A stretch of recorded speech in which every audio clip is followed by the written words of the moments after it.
and churning milk more than 4,000 meters above sea level on the high Tibetan plateau. These are nomads who have minded herds of yak and sheep here for centuries.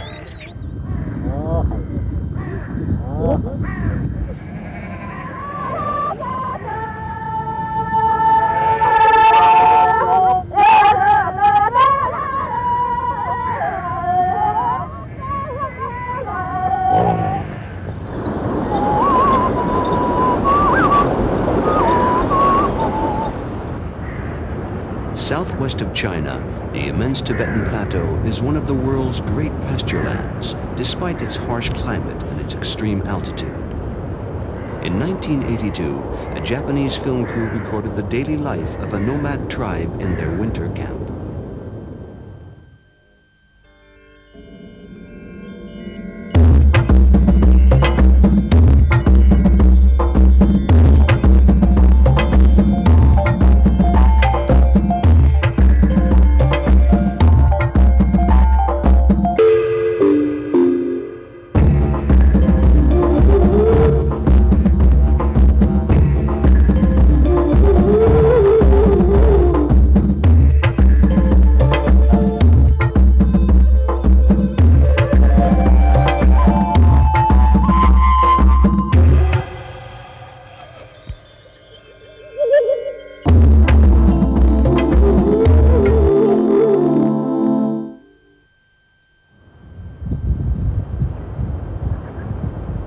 Only two things are moving on this barren plain: animals migrating to better pasture land, and the ubiquitous prayer flags flapping in the wind, spreading the good word to all living things.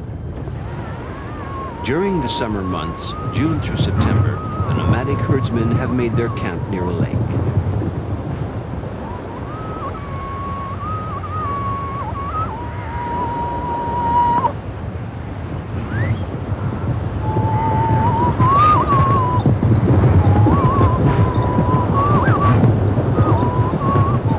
Without the yak, survival on the high plateau would be impossible. Domesticated more than 2,000 years ago, it has the agility of a goat and the strength to carry heavy loads over 5,000-meter mountain passes. Yaks supply the nomads with meat, milk, and butter. They use its coat for tents, ropes, and blankets, its hide for bags and soles for boots, the skin of its stomach for storing yogurt, and its dried dung for fuel. The only fuel available at these altitudes.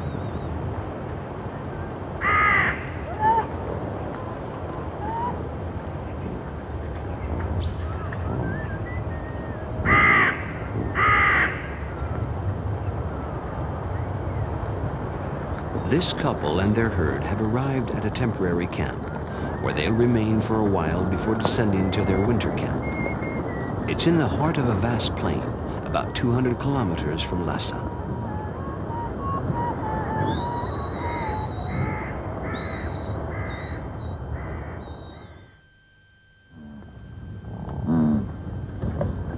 A few dark spots break the uniformity of this barren wasteland.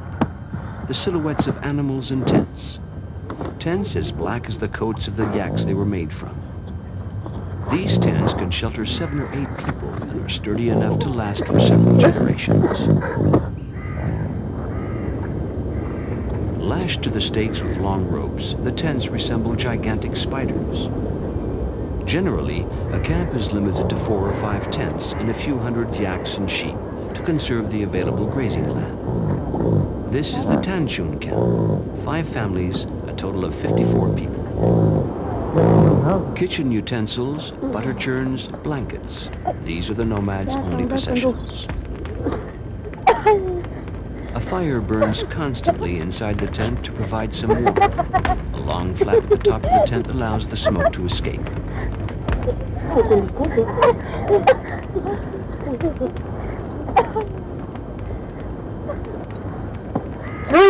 Once the new arrivals are settled in, the visits begin, with conversations over many cups of tea. The latest news is exchanged, stories of how each family spent the spring and summer, The problems they encounter: livestock diseases, water or food shortages. These chats can last for hours. This young woman says she stopped off in Toburn on the trip from the north. There wasn't enough water, and many of the animals got sick.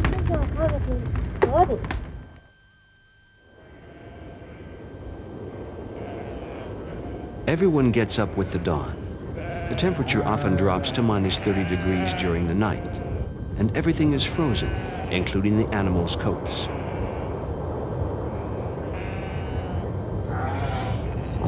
The first job in the morning is to milk the driss, the female yaks, after the young have suckled. Their forelegs are tied to prevent them from straying.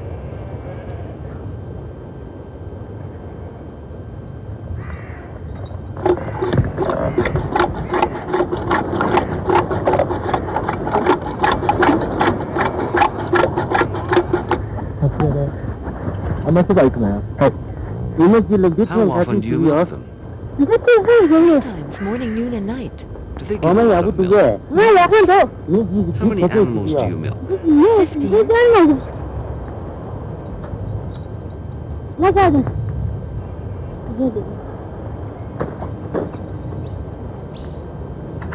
When they're finished milking, the women collect fresh dung to use for fuel. No trees grow at this altitude.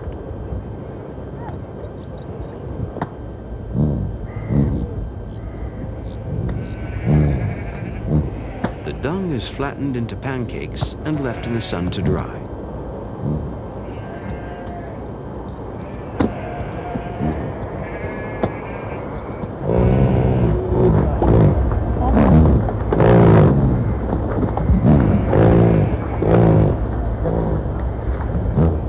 The yaks are now released and led to pasture, where they will remain until nightfall.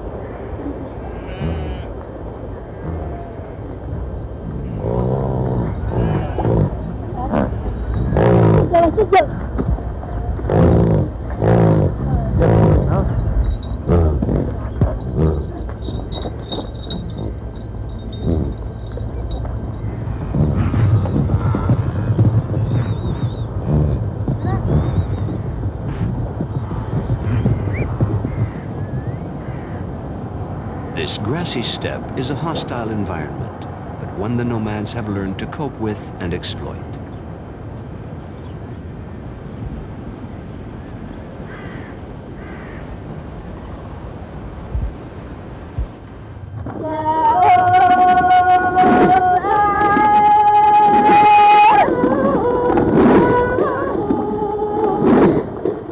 Churning yak milk takes at least 2 hours each day.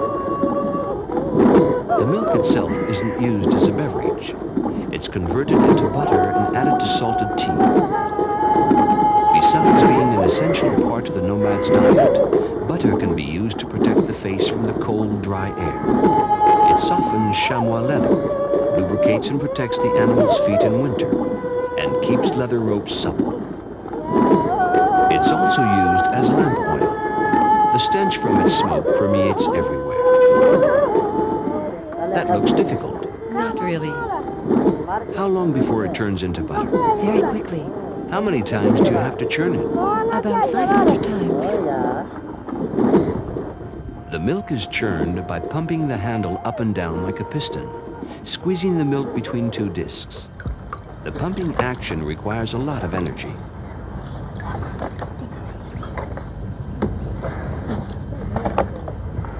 After the butter is collected, the whey is used to make cottage cheese.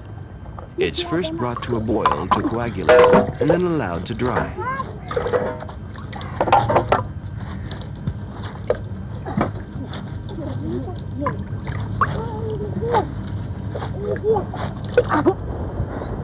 Lunchtime.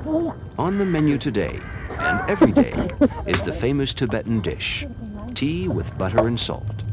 This national beverage is served in the morning with a little cheese on the side, and in the evening with a little meat.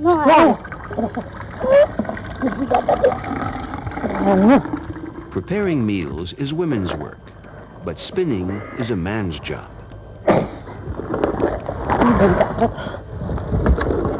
Making good Tibetan tea is an art. Only vigorous mixing will produce a tea of the proper consistency. The tea is kept in an urn by the fire, always hot and ready to drink throughout the day. To retain its delicacy, it should not be overboiled.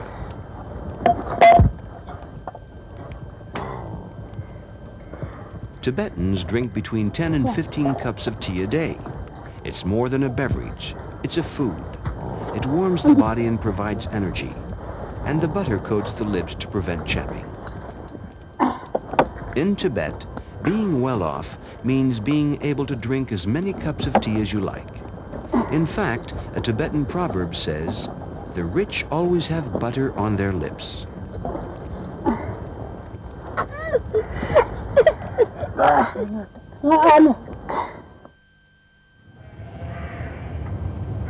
After their noon milking, the female animals rejoin the males in the pasture. Young boys shepherd the animals to protect them from wolves. The boys have no dogs to help them round up a stubborn or straying animal, just a simple switch made from yak hairs. When handled adroitly, it can be snapped like a whip.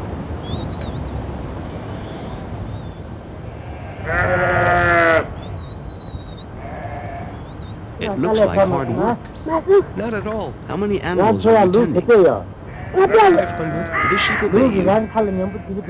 Yes. When do you take them back? When the sun goes down. Bye-bye.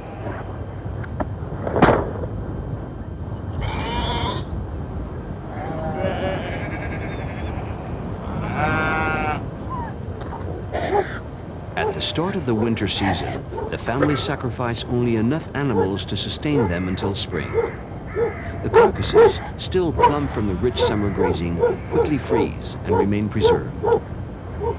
The beasts are either strangled or suffocated. Either method makes cleaning and butchering easier. Tibetans are pious Buddhists. They believe that the killing of an animal is a sin.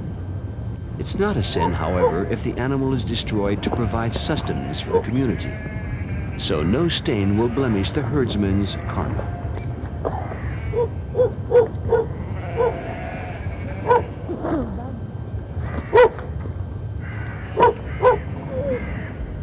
The skins are used to make clothing.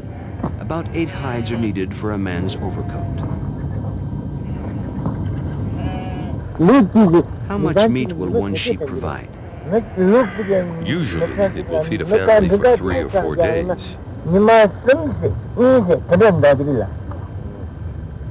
How many do you slaughter to feed your family all year? 25 sheep and 5 yaks. 30 animals in all. That's about the average for a family.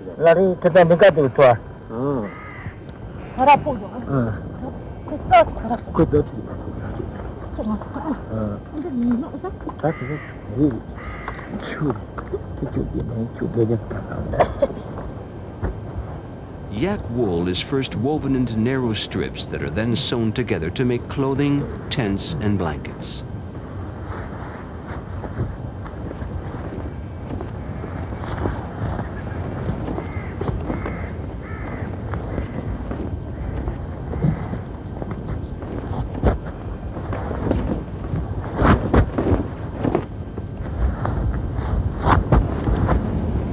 These strips are also currency.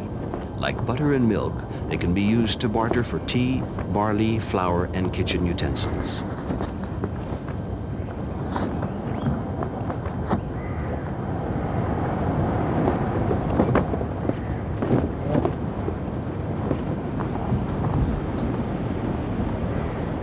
The longer the strip, the more it's worth.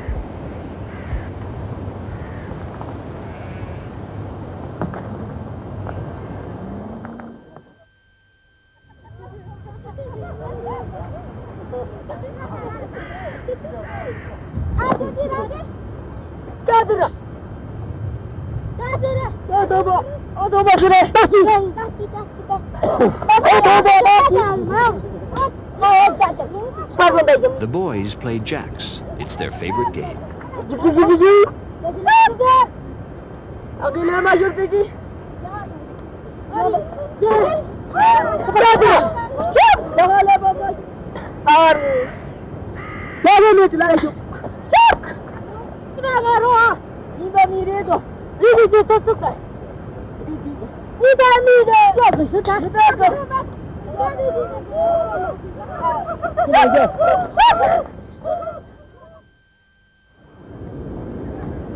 Tibetans of all ages love games. For example, the men enjoy competing with each other in contests of strength.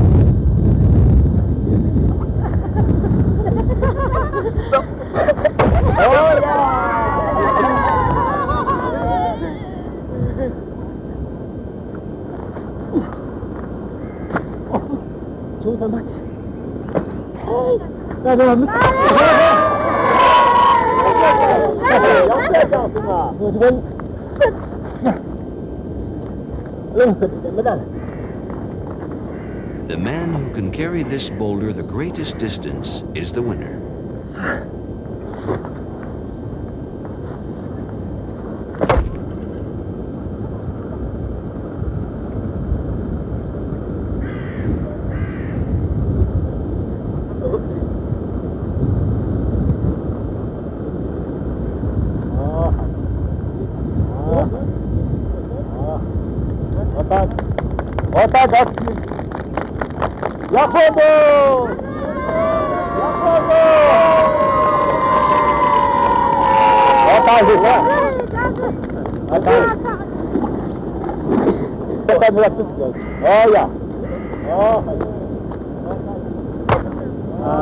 What is the purpose of this game? To compete with each other. We always have this kind of contest during festivals. What does the stone weigh?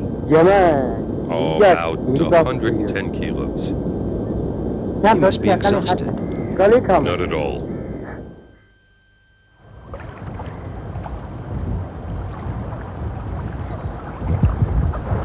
The nomads always set up camp near a river, but sometimes the river freezes over, and the women may have to travel a long way to find running water.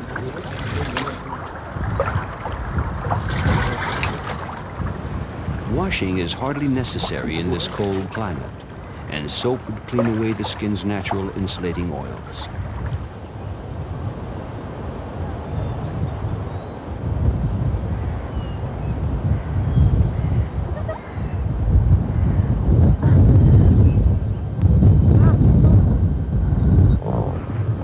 Just before sundown, the cattle are driven back to the camp for the final milking of the day.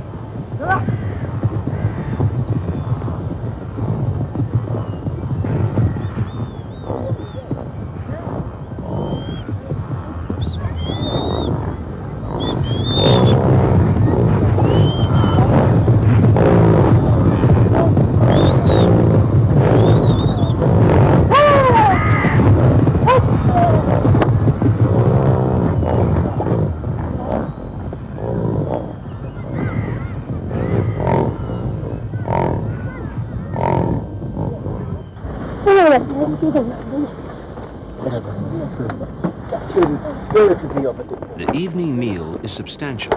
Dried meat or dumplings provide the energy to endure the harsh climate.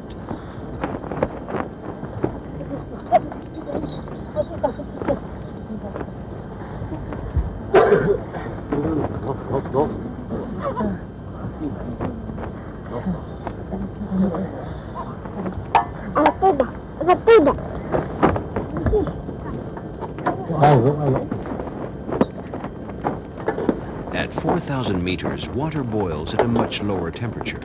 Food cooked in it is never well done.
2 or 3 weeks before winter snows settle on the plain is a period of relaxation. A time to play games, dance, and sing songs.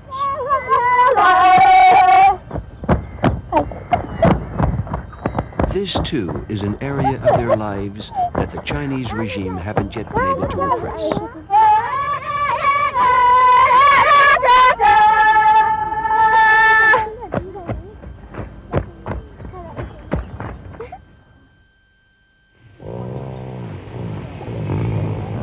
The first snows fall at the end of October. Soon, violent storms will batter the Tanshun Plain for the next 6 months.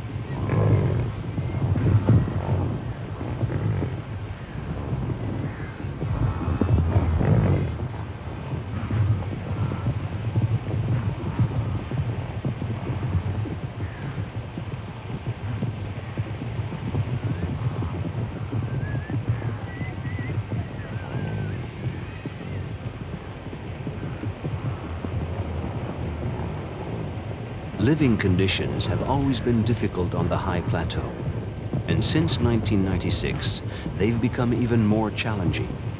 Climatic changes have brought terrible snowstorms and extremely cold weather, decimating the herds and threatening the survival of these nomadic herdsmen.